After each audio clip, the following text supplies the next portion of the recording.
Assalamualaikum dan salam sejahtera. Kembali bersama Jabatan Meteorologi Malaysia pada petang ini untuk perkembangan cuaca yang terkini.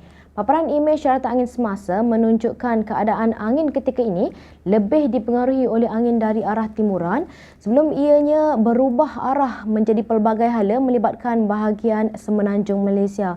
Turut dicerap ketika ini terdapat kawasan penumpuan angin terutamanya di sekitar bahagian utara dan juga timur semenanjung, juga sedikit melibatkan bahagian selatan semenanjung. Selain turut dicerap, terdapat kawasan penumpuan angin di sekitar bahagian tengah negeri Sarawak dan timur negeri Sabah yang secara amnya memberikan potensi pembentukan awan kondusif yang membawa kepada keadaan cuaca lembap di kawasan yang tersebut. Selain itu, keadaan angin ketika ini bertiup dengan kelajuan sederhana kurang 40 km per jam. Walau bagaimanapun, bermula pada hari esok, Jabatan Meteorologi Malaysia menjangkakan keadaan angin akan bertiup kencang terutamanya di sekitar kawasan perairan Laut Cina Selatan dengan kelajuan angin boleh mencapai sehingga 60 km per jam dan boleh menyebabkan ketinggian ombak mencecah sehingga 4.5 meter dan keadaan ini adalah berbahaya untuk mereka yang bekerja di laut. Oleh itu, Jabatan Meteorologi Malaysia telah mengeluarkan amaran angin kencang dan juga laut bergelora kategori pertama dan juga kedua di sekitar kawasan perairan Condor, Reef North dan juga layang-layang bermula pada hari esok sehingga 7 April nanti. Dan sepanjang tempoh amaran ini berkuat kuasa, keadaan perairan ini adalah berbahaya untuk semua aktiviti perkapalan dan juga perairan, termasuklah bot-bot kecil, sukan serta rekreasi laut. Baik, seterusnya untuk melihat keadaan cuaca semasa pula, kita beralih ke paparan imej satelit.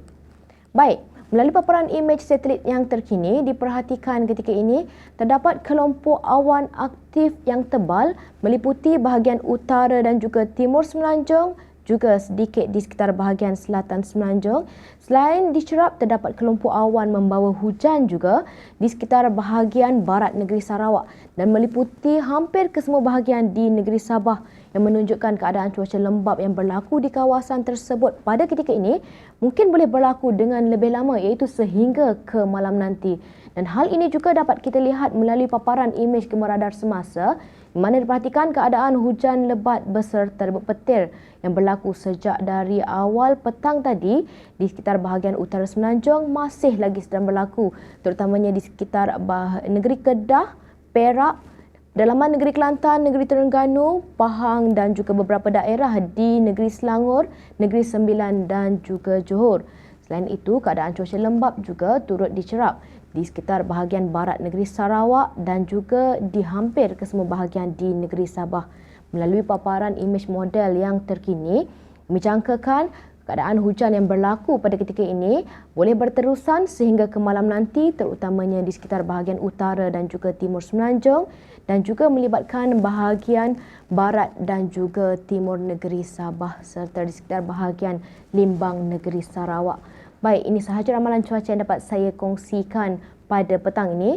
Untuk mendapatkan maklumat cuaca yang lebih terperinci, anda boleh layari laman sesawang kami di www.met.gov.my atau menerusi laman sosial media kami seperti yang telah tertera di sini. Sekian dahulu dari Jabatan Meteorologi Malaysia, saya Atikah Marziah. Assalamualaikum dan salam sejahtera.